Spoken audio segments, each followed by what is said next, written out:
So for my personal project, I created a collection of batik clothes which highlight the Japanese cultural element of Wayang.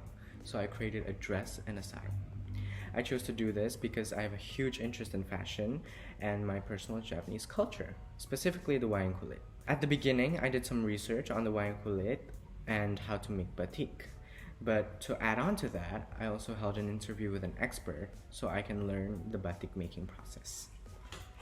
I then made a mood board based on my findings from the interview and the research, and after that, I made multiple sketches following the Wayang Kulit theme and using the mood board as an aesthetic guide for my sketches. In the end, I decided on these two sketches, one for the dress and one for the sarong.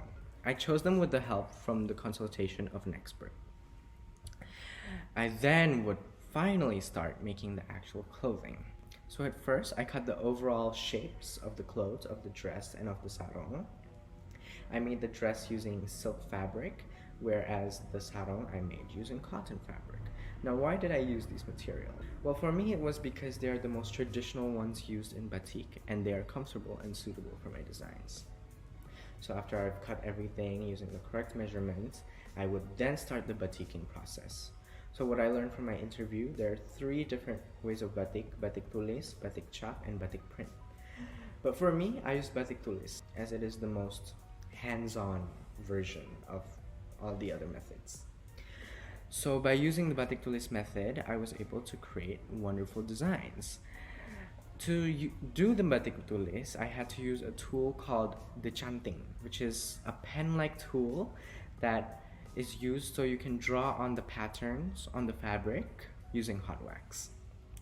So because I was able to draw carefully and in detail, I was able to make the tumpal, which is basically the border of the clothes, and I used the nitik pattern as well as a parang-like pattern that mimics the folds of the clothes found in the Wayang Kulit.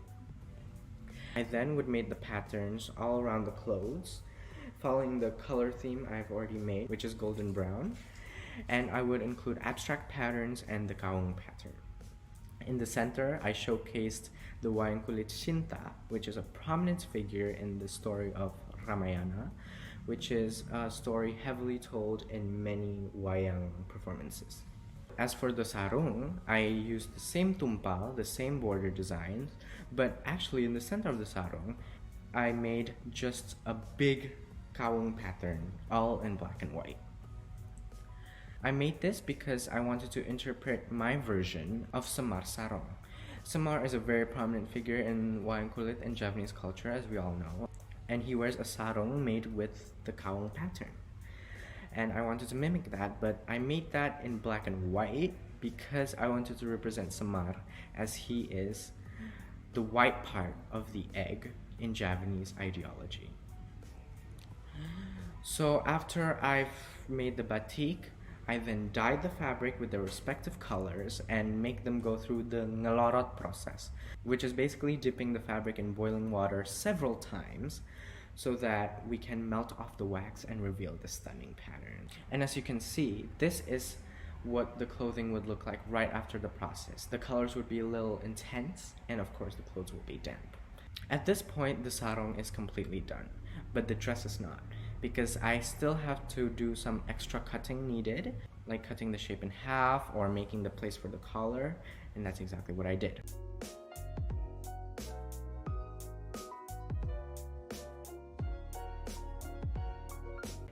And after all the pieces are done for the dress, I just sewed every piece together.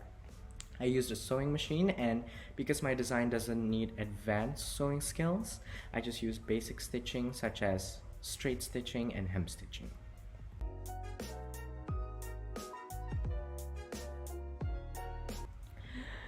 In the end, all I had to do was just finishing touches like, getting rid of loose thread and rewashing, and after that everything is done. So in the end, I officially made a collection that consisted of 2 garments, a dress and a sarong. The dress smothered in a yolky gold showcasing the story of Ramayana with the Wayang Kulit Shinta shown in the center. Shinta is surrounded with abstract patterns and kawang patterns showing her possible mental state being kidnapped by the demon king Ravana. The dress is outlined by thick border of nitik and Wayang-inspired parang patterns in black. This symbolizes how trapped Shinta feels, being stuck in a castle, waiting for rescue. As for the gold, it symbolizes the golden lamb who distracted Rama and Lakshmana from Shinta's kidnapping.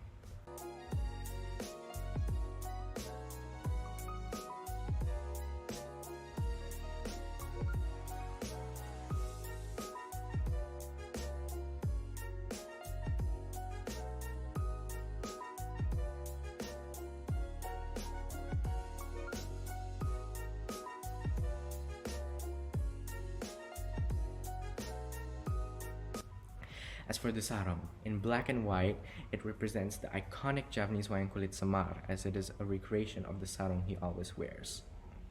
It is colored in black and white as it represents Samar himself as the white part of the Javanese egg ideology. What is the Javanese egg ideology? Well, in Javanese belief, they have this sort of trilogy of deities, and these deities are Togok, who represent the shell, and then Samar, the white part of the egg, and the yolk being Batara Guru. And they all have each of their own roles in the stories of the Wayang Kulit, shown in the Wayang Kulit performances. All these pieces can be worn together or separately.